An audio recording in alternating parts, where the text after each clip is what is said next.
The dawn of September 11, 2001, signaled a monumental shift in modern geopolitics when Al-Qaeda, an extensive global extremist network, carried out a devastating attack on the United States. As a consequence, the US initiated a comprehensive effort to disassemble the organization and motivate of the supporting Taliban regime who sheltered Al-Qaeda in the war-torn region of Afghanistan. I'm Griffin Johnson, the armchair historian, and today we will be delving into the American intervention in Afghanistan. Following the attacks on it was immediately clear to the United States who was behind it: Osama bin Laden, founder and leading figurehead of Al-Qaeda. For President George W. Bush and his national security advisors, their immediate response was to open up channels to bin Laden's network in Afghanistan. Attempts were made by some US officials to arrange for the extradition of bin Laden without resorting to war. The most notable among these was Robert Grenier, then CIA chief in Pakistan. On September 15th, Grenier met with a Taliban commander called Akhtar Mohammad Osmani and asked for his help in turning over bin Laden to the Americans. Osmani was convinced to ask the Taliban leader, Muhammad Omar Mujahid, to surrender bin Laden in order to avoid an American invasion. However, as Grenier began opening this channel through to the Taliban, President Bush issued an ultimatum in a speech before Congress on September 20th. He called for the Taliban to surrender bin Laden and Al-Qaeda or share their fate.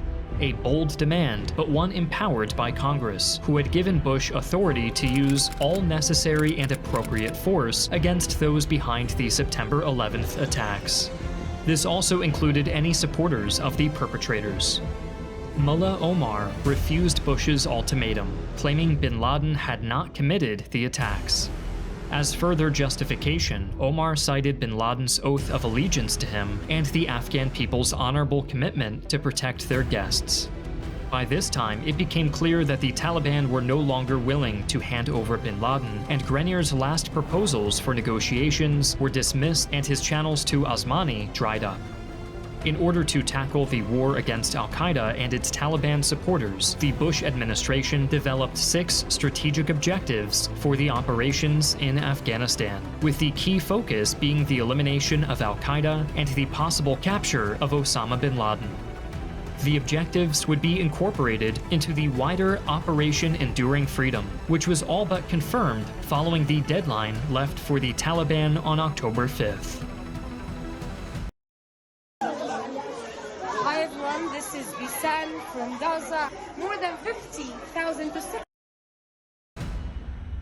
In a multi-ethnic country like Afghanistan, skilled local translators were a vitally important asset during the war. And thanks to the sponsor of today's video, Speakly, you can skip the translator and go straight to learning.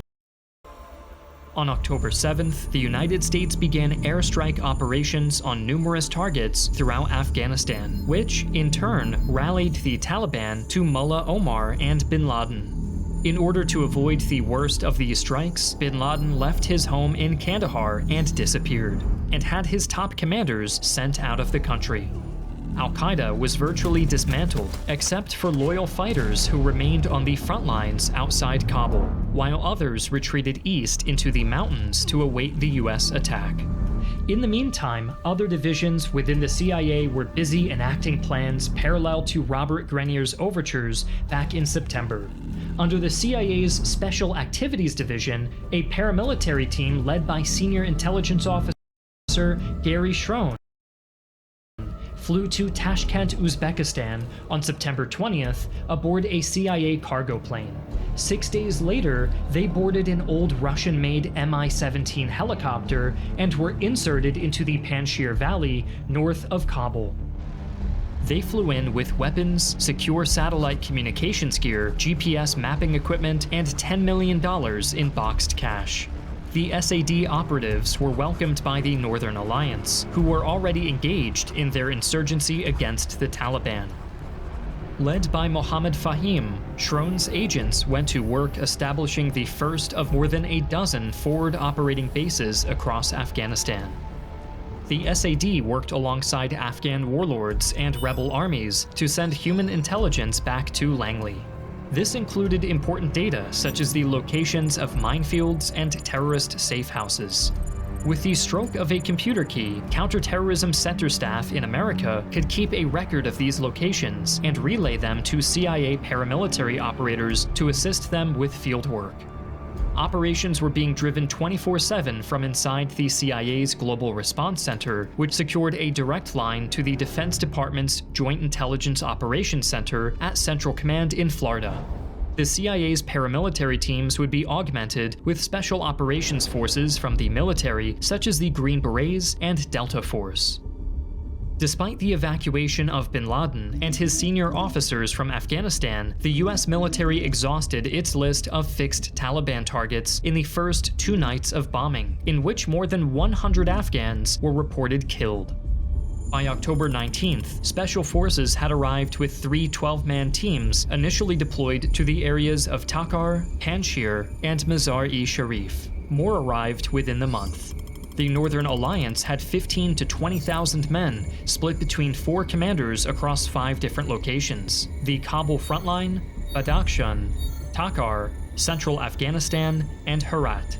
Throughout Afghanistan, the Taliban had around 45,000 men, plus 2,700 al-Qaeda and other foreign fighters. The Taliban fighting forces were arrayed across the north, organized as fronts consisting of fighters under various commanders. These fronts faced the Northern Alliance forces near Kabul, Badakhshan, and Mazar-e-Sharif. Once the air campaign began, other cadres from the south and east were sent to reinforce their front line in Kabul. Additionally, volunteers rushed in from Pakistan, perhaps as many as 500 per day. Under the American Central Command in Afghanistan, General Tommy Franks launched a ground offensive after October 19th, shifting air assets to support the Northern Alliance in combat. With this new close air support, the CIA and Special Forces teams were working directly alongside Northern Alliance commanders. From October 21st, they began their attack on the Taliban front lines south of Mazar-e-Sharif, eventually leading to its capture on November 12th.